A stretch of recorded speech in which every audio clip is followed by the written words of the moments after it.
Ame fulan tanu bila ka taga Energy TV jabarani flebo bela jele amuni aka chabla ka sigi kan naje eni wati na amada kula ka fo ni aka faru nyanaje kene sigle bi faru nyanaje kene ka amna kuma faru nyanaje bilbil ba sabaka kene ne yana senantula chini abefo mako football otemenen ko flana ka bo no judo fo atase eskrima amna andato olula ko olu wala wala nunu ko ni ko bo labe ni ndokun laban konana bamako yere konana yalina amayira ka fo fédération malienne de football nyama sigi labon ko ni be sina ame wati mina ko sisan chamon be no monu olu ko ntara uka ngani ayira sebon bla kabanka fo ko ba fe ka ke fédération nyama yi ama fana ko awka bismillah amna nu bela jini wala wala sanga kungurun konana.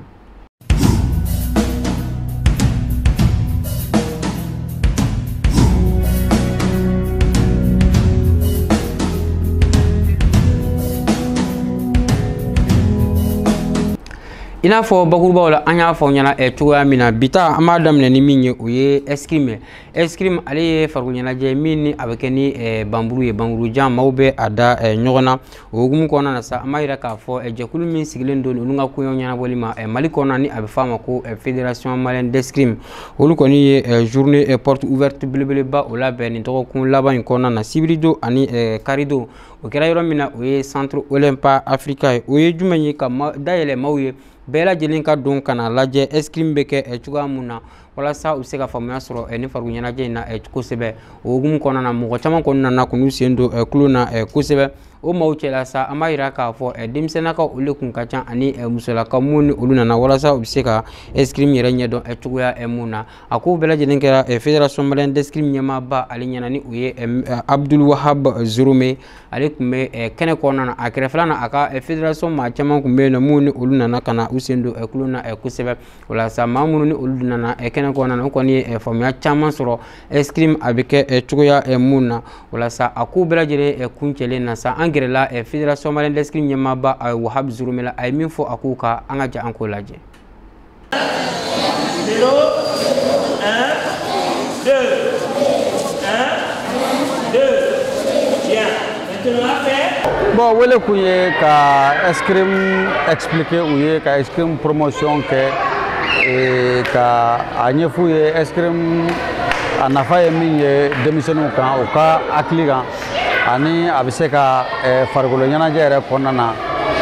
escrime impact fm c'est pour que ka nyefo demisenu ani ka se ku o lana escrime konana abe demisenu akli boya parce que demisenu be escrime be demisenu ka réflexe abo de bara bon demisenu ka réflexe do fle no o bara la aka cha ala fe demisenu akli be boya ba o ya to escrime yere a conseiller lo aka se ka pratique école so konna kala ta sira fe bon déjà wele kam be ndro ka to demisenu ka tokana o ka escrime ke inafo unana bi chugomina ere ya bi uchara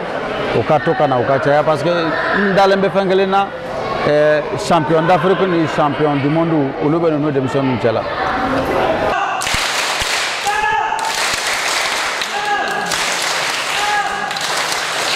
obato ambe kuma senantula chi kan krengrene yana amayira ka fo badian tula chi belebele ba ogum kona na sa Stade Malien de Bamako ani Joliba AC fakata se anga club de première division kelena bela jelema u kon be la bon bela jelena ami wati mine ko 600 wala saka se ka championnat national nyebla e baroke chugo ya muna ama ira ka fo championnat national aku kanga sigisenka kalo na tanyire konana ina fo comité de normalisation e kuna funu boka bin chugo muna bakuruba fla sigilendo akunyo bela jelen kama ogum konana sa jekulu konumba ka badian tula chu ke chugo bala ka keti wala sa useka usendiri donc benini kunyo bela jelen chugo ya muna o senandula ci ogum kelen konana amayira ka fo ikaro ka fo beja fargu nyana je ni uye sport de masi ale ogum konana sa amayira ka fo jekulu mbenon afama ko Ahmed ale ko ni jonjon belebele bada dimsenu uluni nyonche o kara yoro mina uye bananga bugu ndula ci tremba mbeloni afama ko centre olympa africa jema baden ko mbora kana wala sa o sekana ni final mamba na je etugo ya munna jekulu flamuno ni ule nyon sor akene kan uye ho niveau ka bo falaje ka ofeni no ale ni ikaro ka fo 501 ka bo yirimajo ka ofeni no wala sa endula ci sanga kunfolo bela jenen ko nana apunjera fu ani fula ngoni o de kɛra sababu ka danfara kɛ nin tɔn fila olu ni ɲɔgɔn cɛ 4 ani 3 u kɔni kɛra ntolaci kɛnɛ kɔnɔna na maa minnu tun bɛ yen nɔ u kɔni nisɔndiya belebeleba sɔrɔ ka kɛ ni a walew bɛɛ lajɛlen an ye min sɔrɔ yen nɔ an ka jan ko lajɛ ni senatolaci min filɛ nin ye a labɛnna Ahmed fɛ Ahmed ale ye jɛkulu ye mun ni olu ka ca ɲɛsinnen don adamadenw hakili yɛlɛmali ma ka bɔ walejuguw ma ka ɲɛsin wale ɲuman ma a laɲini ye walasa ka se ka denmisɛnnakaw dɛmɛ kosɛbɛ u tin se ka don ɲɔgɔn na cogoya mun na ani ka se ka u dɛmɛ walasa u se ka ɲɛdan fari da cogoya mun na senatolaci bongakow kan. Bon hakilina mun na ni ye an ko jamana bɛ hukumu mun kɔnɔ bi kabini 2012 kana bila bi an bɛ hukumu mun kɔnɔ an mago b'a la an bɛɛ ka fara ɲɔgɔn kan an bɛɛ ka jɛ a bɛ fɔ min ma tubabukan na ko cohésion donc hakilina de nana ma an ko n'an ye nin coupe in lancer parce que an ye coupe in bila sen kan kabini mois de mai sunkalo selen an ye ɲɔngiri parce que denmisɛnninw tɛ se ka sun en même temps ka ballon tan sunkalo tɛmɛnen maintenant an ye compétition tɔ kɛ fo kana bila bi n'an ye final kɛ. labɛnbaw ka kuma na jɛkulu 16 olu de sen donna nin baaraw bɛɛ lajɛlen na sariya tun bɛ u bolo walasa u bɛ se ka ɲɔgɔn dan cogoya mun na fo ka se a kuncɛli baaraw ma. Bon n'i y'a ko jate minɛ jɛkulu 16 ye ɲɔgɔn sɔrɔ compétition coupe Ahmed première édition kɛnɛ kan an y'a daminɛ premier tour la ka b'o la ka na quart de finale la ka b'o la ka na demi finale tan fo kana se wulada in na an bɛ finale kɛnɛ kan nka depuis compétition in daminɛna an y'a ko daminɛ ni lancement ye la wulada nana o fana tɛmɛnen kɔfɛ an selen quart de finale ma an ye calendrier filanan bɔ min kɛra o cogoya kelen na ka se demi finale ma an tilala ka tirage kura wɛrɛ kɛ ka tila ka calendrier kura bɔ fo wulada in na an bɛ finale kɛnɛ kan Dieu merci an kɔni an ma gɛlɛya sɔrɔ fo ka na se finale kɛnɛ. ɲɔgɔndanw tɛmɛnen kɔfɛla na ka bɔ yen nɔ FC 105 ka bɔ Yirimajɔ ani haut niveau ka bɔ Falajɛ olu sera ka se a ko minɛnsanni kɛnɛ kɔnɔna na minɛnsanni min ni o kɛra ka kɛ ni kunun kari don ye centre olympique africain ntolanci terrainba kɔnɔna na jamabaden bɔra kana walasa u sen bɛ don kulo ninnu na cogoya mun na baaraw daminɛna ni faso janjo dali ye o tɛmɛnen kɔfɛla na ka bɔ yen nɔ yamaruya dira jɛkulu 2 ma Guja Konate fɛ ni ale yɛrɛ ye Ahmed ɲɛmaaba ye yamaruya dilina u ma jɛkulu 2 u kɔni y'a datulu la k'a da jaba la sanga kun fɔlɔ o kun cɛra fu ani fu la i n'a fɔ sanga kun fɔlɔ kun filanan kɛra o cogo kelen na k'a sabu kɛ maa si den kelen ma se ka celu sɔrɔ ka yaara hali n'a y'a sɔrɔ u bɛɛ lajɛlen ye ɲɔgɔn bagabaga ntolaci bɛ kun cɛ fu ani fu jɛkulu 2 ni ɲɔgɔn cɛ i n'a fɔ sariyaw b'a fɔ cogoya mun na fo ka ni jɛkulu 2 fara ka bɔ ɲɔgɔn na o de hukumu kɔnɔna na nkɔyin kɛra u ni ɲɔgɔn cɛ ni o ye tiro biti o nkɔyin kɛnɛ kan FC 105 ale kɔni ye a ka fila fɔlɔw don au niveau ale ye kelen don ka kelen jɛ kelen min ni o jɛra jalatigɛba ale kun ko k'a fɔ ko ka segin o baaraw bɛɛ lajɛlen kan o ma kɛ jɛkulu kɔnɔmaw fɛ ta ye olu kɔni ye u ka dusukasi jira bɛɛ jɛ farikolo ɲɛnajɛ kɛnɛ kan ko min kɛra yen nɔ a ɲɔgɔnna ka dɔgɔn walasa maaw ka se ka fara ka bɔ ɲɔgɔn na jalatigɛba nana video lajɛ ni o ye sport de masse yɛrɛ fana vari ye ni y'a siɲɛ fɔlɔ ye baara ka kɛ ni vari ye Mali bɛɛ jɛ farikolo ɲɛnajɛ kɛnɛ kɔnɔna na jaw lajɛlen tɛmɛnen kɔfɛla na ka bɔ yen nɔ yamaruya dira k'a fɔ ko ka segin kɔyin kan segin kɛra a kan a ko bɛɛ lajɛlen kɔni kun cɛra haut niveau ale ka 4 nin cogoya in de la haut niveau ka bɔ falajɛkaw fɛ yen nɔ ale bɛ wuli k'i jɔ ni coupe Ahmed ale ta ko fɔlɔ ye a kɔni kɛra gɛlɛya belebeleba kɔnɔna na 10 u bɛ o ta ka bila u ka jufa kɔnɔna na FC 501 ale min kɛra jɔyɔrɔ filanan taba ye 5000 dira ale ma k'a ka ɲɛji cɛ ni u ye ko labɛnbaw kɔni ye layidu di k'a fɔ nin ye ko daminɛ ye ni ala sɔnna ma nin ko bɛ to sen na san o san u bɛna maaw wele a kɛnɛ kan ne bɛ ladilikan min di jama bɛɛ lajɛlen ma n'ala ni kira ma basi kɛ san o san an kɛnɛ bɛ nin compétition in ta yan nɔ na ala m'an dɛsɛ ani n'a fanga kɛra an ye an tiɲɛ yɛrɛ de la nimisi wasa sɔrɔ la surtout ni ye kunnafonidila parce que ne yɛrɛ ye kunnafonidila dɔ ye ni y'aw kunnafonidilaw ye aw caman nana ka na an ka tulonkɛ la ka na an ka ɲɔgɔnye la vraiment ko de don mun bɛ nisɔndiya di mɔgɔ ma kosɛbɛ vraiment ne kɔni nisɔndiyara a diyara ni ala sɔnna ma ni ala y'an si jogo a kɔnɔ an ye nin kɛ nin y'a siɲagale mais an bɛ fɛ san o san an ka nin ɲɔgɔnna kɛ an ka mɔgɔ fara ɲɔgɔn kan an ka denmisɛnninw fara ɲɔgɔn kan an ka mɔgɔkɔrɔbaw fara ɲɔgɔn kan hakilinaw ka falen parce que an ka tɔn yɛrɛ tɔgɔ y'o de association changement de mentalité pour le développement an bɛ fɛ hakilinaw ka falen an fana b'an se de kɛ an tɛ se fɛn bɛɛ la se tɛ anw ye c'est-à-dire mais en fana se munye o ye nin ka nin fɛn sugu ninnu ɲɔgɔnna kɛ mɔgɔ kana ɲɔgɔn sɔrɔ a bɛ se ka kɛ dɔw bɛ yan kabini ala y'u dan u ma deli ka ɲɔgɔn ye n'u ye ɲɔgɔn sɔrɔ yan a bɛ se ka na ni fɛn caman ye donc mɔgɔw tin bɛ se ka don ɲɔgɔn na donc o de y'an ka laɲini ye n'ala sɔnna ma nin tɛna kɛ a laban n'ala y'an si jɔ ka kɔnɔ an bɛ fɛ ka caman kɛ san nataw la n'ala sɔnna ma. An b'a yira k'a fɔ tako fɔlɔ ɲɛmaaya tun bɛ maa minnu bolo o ye Wali Jawara ye fo ka taa se Modibo Danbele ma. Denbaya kuntalen kun don k'a di Madame Jalo Ayida Kone ma. An bɛ dugawu kɛ a k'an bɛɛ tako filanan kɛnɛ kan. Ali bi sinantolaci buganku kan an b'a yira k'a fɔ an bɛ waati min na iko sisan an ka jamana kɔnɔna na yan nɔ centre de formation ni o ye denmisɛnninw degeyɔrɔ ye sinantolaci la o koɲɛ kɔni bɛ sen na centre ka ca Mali kɔnɔ an bɛ waati min na iko sisan o b'a yira k'a fɔ Mali kɔnɔna na bɛɛ lajɛlen b'a la ka k'a k'a fɔ formation ni o ye degeli ye o nafa dɔn kosɛbɛ o hukumu kɔnɔna na sa an kɔni ye zolen da centre de formation dɔ kɔnɔna na k'a lajɛ u bɛ baaraw kɛ cogoya mun na kɛrɛnkɛrɛnnenya na u bɛ sanfilikaw fɛ yen nɔ centre de formation in tɔgɔ ko FC Mansa an b'a yira k'a fɔ ale yɛrɛ bangena ka kɛ ni san 1999 waatiw ye wa an bɛ waati min na iko sisan catégorie kelen-kelenna bɛɛ lajɛlen bɛ a kɔnɔ k'a daminɛ poussɛw na ka na se PP fo ka taa se minime kade junior ninnu bɛɛ lajɛlen bɛ nɔ ka na kuncɛ ni senior ye o la sa an bɛ waati min na iko sisan u kɔni b'a la ka denmisɛnninw bisimila u fɛ u jabala la maaw bɛ taga tɔgɔ sɛbɛn sara tɛ a la foyi n'i bɛ se dolaci cɛɲi na i bɛ taa i sen bɛ don a kulu bɛɛ lajɛlen na a ye min sɔrɔ yen nɔ soma sama na an ka jan ko lajɛ.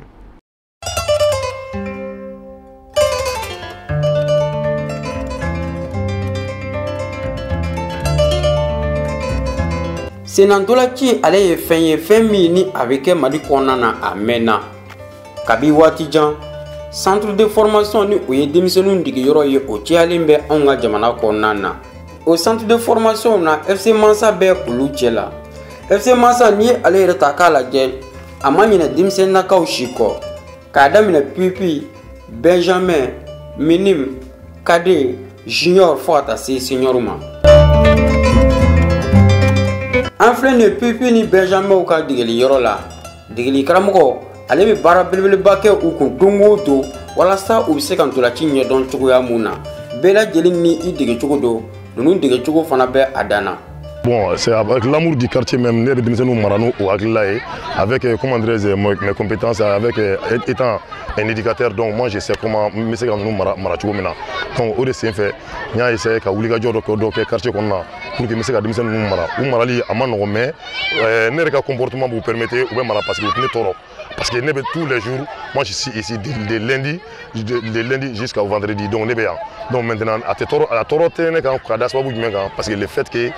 denmisɛnnin minnu don a ka di ne yɛrɛ nin ye fɛn min ka di nin ye donc i tɛ se ka degun sɔrɔ a kɔnɔna na parce que wa foyi tɛ ne tɔɔrɔ i y'a faamuya fɔlɔ pour que i ka ballon tan fɔlɔ f'i ka se ka ballon yɛrɛ ta fɔlɔ ka ballon kɔndi n'i ye ballon kɔndi i ka se ka i kunkolo kɔrɔta ka passe kɛ bon moi je pense que au travail o ballon tan bɛ daminɛ n'o baara fɔlɔ-fɔlɔ de ye donc o baara fɔlɔ-fɔlɔ ninnu an bɛ baara daminɛ n'olu de ye pour que ka se ka denmisɛnnin dege ballon tan na fɔlɔ denmisɛnnin ka ballon tan bɛ daminɛ fɔlɔ ni passe ani ka ballon ta ka kɔndi k'ani ka plo fana kɛ ka don plo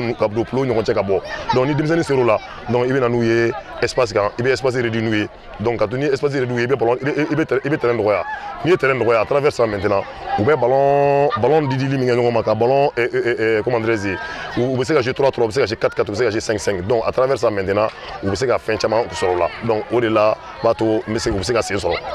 Ni yɔrɔ kofɔli in na denmisɛnninnaka minnu bɛ yan nɔ olu kɔni kalikan don k'a fɔ u bɛna u cɛsiri kosɛbɛ walasa ka se ka faso kunkɔrɔta ani ka se ka u yɛrɛ yira diɲɛ kurukara kɔnɔna na cogoya mun na. Ne nana balontan parce que balontan ka di ne ye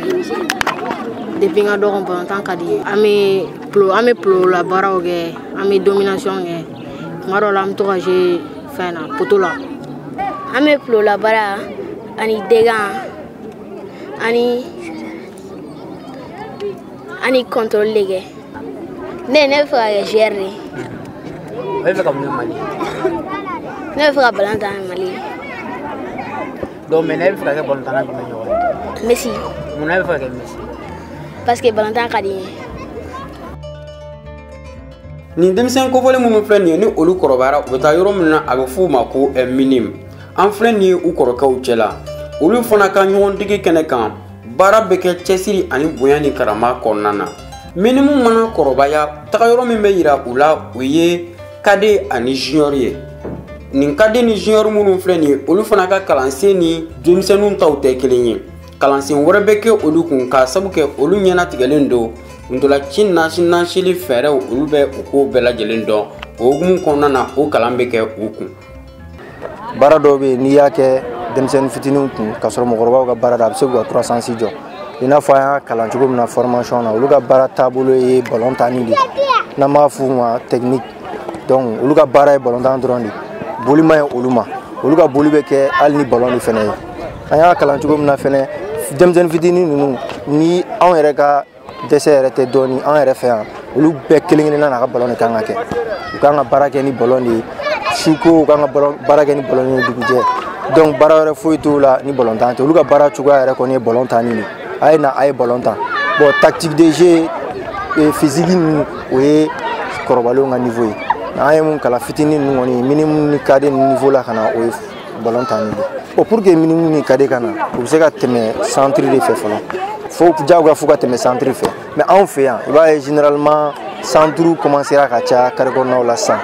donc bɛɛ bɛ k'i ɲɔrɔ sɔrɔ sinon fɔlɔ mɔgɔw bɛ maliyɛn den n'a ka taala min na i b'a ye an ka denmisɛnnin fitininw caman bɛ hali an yɛrɛ bɛ dɔw sɔrɔ yan k'u encadrer an minnu ka talan sɔrɔ o la anw de bɛ na dɔrɔn ka essayer k'u recadrer pour que u ka talan bɛ se ka développer cogo min na u bɛ se ka kɛ balontanna ye sinon caman n'u ka talan min na mais obligatoirement f'i ka passer anw kɔni fɛ yan f'i ka passer centre fɛ poussin ani pipi ni passer o fɛ minnu yɛrɛ filɛ ne bolo nin ani ye minimum ni cadet de mais an ye baara in daminɛ a bɛ san 3 bɔ olu ye évolué la même présentement bi an ka centre den fɔlɔ dɔw bɛ yen minnu bɛ ka jouer 11 gradeurs la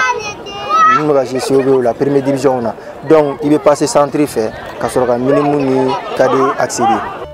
ni denmisɛn minnu sera k'u cɛsiri ka bɔ cadet ni junior la u bɛ taa yɔrɔ minnu na a bɛ fɔ o ma ko senior o ye kɔrɔbalenbaw ye o kɔrɔbalenbaw FC Mansa denmisɛnninw cɛsirilen don kosɛbɛ k'a sabu kɛ an bɛ waati min na i ko sisan nin jɛkulu in bonyalen bɛ kosɛbɛ sigida filanan kɔnɔna na wa laɲini ye walasa u bɛ se ka Bamako kurukara bɛɛ lajɛlen minɛ cogoya mun na a ka ja ka kɛ Mali ŋanaminɛŋana ye don n'a nataw la. minnu m'an bolo ka baara kɛ parce que catégorie inférieure b'a la jusqu'à senior niveau ma donc an kelen k'i partager bon ne kɔni particulièrement ne bɛ senior ni junior olu de bɛ ne bolo kosɛbɛ ne kelen k'olu fara ɲɔgɔn kan n bɛ baara kɛ n'olu ye.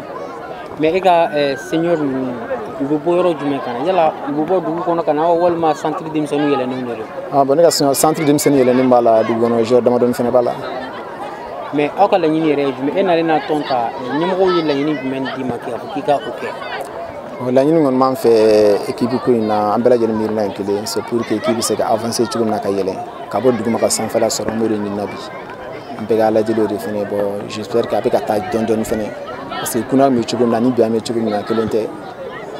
il me semble que progression kɛra yɛrɛ de donc don n'a nataw cɛ an bɛ mun ɲini an b'o sɔrɔ. ok yala aw ka laɲini ye ka denmisɛnninw former de wa walima aw fana bɛ fɛ ka taga a disi da tɔw kɔkɔ la ŋanaminɛŋanaw ka kɛnɛ kan don n'a nataw la. bon a fɛn fila bɛ ɲɔgɔn na dɔɔni denmisɛnninw an b'olu former ka se k'u kɔrɔbaya k'u dege balontan na balontan yɛrɛ y'o de n'i sɔnna a bɛ ɲɛ i bolo n'i banna a tɛ ɲɛ donc denmisɛnnin minnu b'an bolo an bɛ k'u former u ka se ka yɛlɛma ka kɛ senior ye n'ala y'an garisɛgɛ ni minnu ye chance sɔrɔ ka bɔ ka taa feere la an b'olu feere an kɔni b'a ɲini ka yɛlɛn fɛnɛ pour que ka taa deuxième division en même temps ka sanfɛla au sommet ɲini bon n'a nana avant qu'an ka entraînement daminɛ on part moralement an b'a se ka moral k'u kun dɔɔni en même temps n'an tilal'o la on monte sur le terrain mais ni technique kan ka kɛ don min na on va essayer de travailler sa physique tout c'est déjà fɛn dɔ an b'a domaine kɔnɔ déjà an ka baara dɔ an b'a dɔn quoi baara nin kɔnɔ gɛlɛyamisɛnninw b'a la parce que denmisɛnnin dɔw b'a la olu bɛna retard la souvent écoledenw b'a la baarakɛlaw b'a la bon n'i ka programme planifié cogo souvent i b'a sɔrɔ denmisɛnnin dɔw bɛ yen baara b'u empêcher ou bien u bɛ taa école la u tɛ na joona olu gɛlɛyamisɛnninw de b'an dala équipe kɔnɔ. mais kabini aw ye baaraw daminɛ yala aw ye nafa sɔrɔ a la. bon depuis an ye baara in daminɛ an bɛ se ka fɛn nafa sɔrɔ parce que junior yɛrɛ la bi nin y'an siɲɛ fɔlɔ an ka kɛ champion junior la commune 2 kɔnɔ bon o yɛrɛ o nafa dɔ ye fɔlɔ an ma deli ka kɛ mais Dieu merci an y'o kɛ cette an y'o kɛ ɲinan o b'a yira k'a fɔ o ye nafa dɔ ye en même temps denmisɛnninw b'an bolo minnu pɛrɛnnen yɛrɛ don ka équipe nationale cadet ni junior don n'a nataw la an bɛ se k'u livrer tout garisɛgɛw lajɛ olu mɔgɔw fana b'an bolo. nin tɔn min filɛ nin ye an b'a yira k'a fɔ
Masa hakilila nana sanfili la yan dɔwɛrɛ t'a ye an ŋaniya ka balontan tɔn dɔ sigi yan o balontan tɔn a waati an ni mairie ni dugutigilakaw ni alimamiw en quelque sorte la population même pour ka tɔn dɔ sigi k'o tɔn tɔgɔ da Masa donc an ye kɛnɛ ni sɔrɔ an bɛ ka balontan donc Masa kɔrɔ komi i yɛrɛ ɲɛ b'a cogo i b'a dɔn cogo min na Masa c'est à dire masakɛ le roi donc Masa tɔgɔ nana ten nɔ donc an ye FC fara kan FC tɛ dɔwɛrɛ football club donc an b'o de hokumu kɔnɔ yan pour ka denmisɛnninw k'u bɔ ko dɔw la ka n'u bila balontan na bon club in création laɲini tɛ foyi ye quartier bɛ se ka yiriwa cogo min na balontan bɛ se ka yiriwa quartier kɔnɔ cogo min na quartier fana bɛ se ka lakodɔn kosɛbɛ cogo min na k'a dɔn k'a fɔ mɔgɔw bɛ yen donc depuis le 8e 99 Masa créé là jusqu'à aujourd'hui an b'o o taabolo de la Dieu fait les choses a baara bɛ ka ɲɛ an bolo pour le moment. minnu tɛ san sɔrɔ juru kɔ FC Masa ɲɛmaaw kɛlen bɛ ka u cɛsiri tɔrɔmɔɲɔni min bɛ u kun k'o ta k'o don u ka jɛkulu in na walasa siniɲɛsigi bɛ se ka kɛ u ye cogoya mun na. Bon an bɛ yɔrɔ min i n'a fɔ bi sponsor tɛ Masa bolo an yɛrɛ dirigeant ani société dɔ bɛ yen n'o société Dama Transit vraiment o bɛ Masa dɛmɛ équipementier ko la kosɛbɛ n'o ye maillot ni ballon ni protège tibia ani samaraw ani choisible entraînement bɛ kɛ ni minnu ye quoi vraiment Dieu merci o ntanya t'an na bi an bɛ k'o sɔrɔ sinon à part ça k'a fɔ komi i n'a fɔ organe wɛrɛ bɛ yen min b'an dɛmɛ o tɛ yen. ni hokumu kɔnɔna na ɲɛmaaw kɔni bɛ wele kan kɛrɛnkɛrɛnnen bila ka taa jamana ɲɛmaaw bɛɛ lajɛlen ma ani maa ŋaniya ɲumancogo walasa u bɛ se ka dɛmɛ ta ka ɲɛsin FC Masa ma cogoya mun na ɲɛmaa minnu bɛ yen nɔ olu ka sɛgɛnw dɔ bɛ se ka bɔ o gɛlɛyaw la cogoya mun na. an ma se an ka objectif de atteint fɔlɔ o ye jumɛn ye ni ka taa fo première division na mais an kɛra district champion ye an bɛna taa quartier district représenté au niveau de la Ligue de Bamako vraiment au point depuis Masa créé c'est une première ni y'a siɲɛ fɔlɔ o ka kɛ quoi donc an nimisi wasalen do la bon gɛlɛya fitinin mun b'an kan o ye c'est à dire ni samiya sera bɛɛ bɛ sanfili dɔ dɔɔni ji bɛ to ka sigi terrain kɔnɔ dɔɔni bon maintenant pour éviter ça an bɛ to ka tile kelen bila an ka entraînement ni san nana don min na quoi an bɛ obligé k'o don bila an tɛ entraînement o gɛlɛya fitinin sinon à part ça an ni sigida mɔgɔw ani bɛɛ lajɛlen e yɛrɛ ɲɛ bɛ denmisɛnninw na an bɛ bɛn kɔnɔna na yan quoi bon nin catégorie bon pour l'instant an ka objectif ye min ye n y'a fɔ an bɛ fɛ ka denmisɛnninw la nati balontan na bon an ma wari sara ko fɔ parents si i ɲɛ bɛ fini minnu na i ɲɛ bɛ samara minnu na ne yɛrɛ ni n ka bureau mɔgɔw de bɛ k'a bɛɛ kɛ bien vrai que centre do bon quartier populaire fana do a ko ma nɔgɔn dɔɔni quoi mais taalen ɲɛfɛ komi a ti bɛ ka don mɔgɔw la on va essayer ka centre gérer autrement vraiment an hakili b'o la mais o b'a sɔrɔ an yɛrɛ tun ye laɲini minnu kɛ olu kɛra an sago ye i n'a fɔ pour que u bɛ se ka progresser ka taa ɲɛfɛ cogo min na quoi donc pour l'instant mais wari minɛ kɔni ma k'a la fɔlɔ quoi welekan bɛ n bolo o ye fara ɲɔgɔn kan welekan ye et puis k'a ɲini denmisɛnninw fɛ balontan kɛra baarabolo de ye industrie de don ni i den kɛra balontanna ye a bɛ komi i n'a fɔ sanu dingɛ ou bien pétrole dingɛ de bɔra a ka du kɔnɔ quoi c'est à dire a bɛ du bɔ nɔgɔ la du yɛrɛ dɔrɔn tɛ a ka kabila fɛn fɛn a b'o bɔ nɔgɔ la a bɛ quartier bɔ nɔgɔ la donc ne b'o welekan fɔ mɔgɔw ye u k'o to denmisɛnninw ka na balontan na et puis balontan ye kalan de fana ye c'est à dire n'u nana fana u bɛ n'a ye a yɛrɛ ɲɛ bɛ an ka joueurs la minnu bɛ extérieur la u bɛ ka dɛmɛ min kɛ u somɔgɔw bi ani u bɛ ka dɛmɛ min kɛ jamana ye bɛɛ ɲɛ b'a la quoi donc o welekan kɔni bɛ n bolo k'o lase mɔgɔw ma et puis ka district de bureau fana fo u ye tournoi mun kɛ sen na pour que ka commune de bɛɛ ka y'a participer vraiment n b'o foli k'aw ye.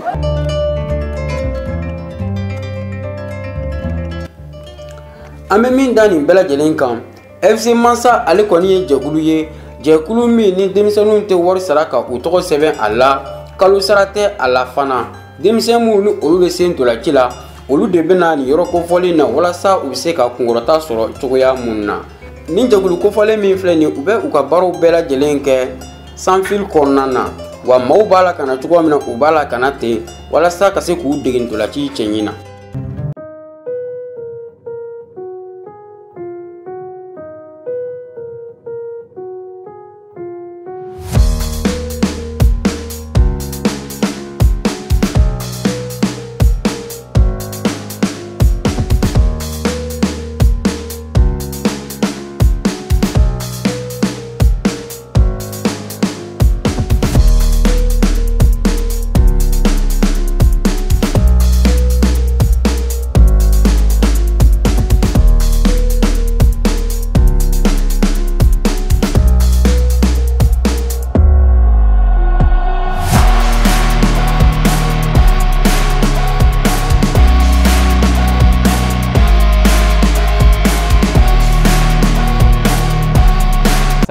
Comité national olympique et sportif du Mali o ɲɛmaaba do o la an b'a yira k'a fɔ denmisɛnnin ka caman kɔni nana k'olu sen don nin kulun bɛɛ lajɛlen na walasa kɛnɛ ɲɛmaaya tun bɛ maa min bolo o tun ye Zumana Jakite ni ale yɛrɛ ye fédération ɲɛmaa dangan ye ale tun bɛ kɛnɛ kɔnɔna na ka taa se fédération mɔgɔba caman ma maa welelen caman kɔni nana k'olu sen don a kulun koɲɛw bɛɛ lajɛlen na an ka ciden tun bɛ yen nɔ Dramane Musa Diallo ale min sɔrɔ a ko ka an ka jan ko lajɛ.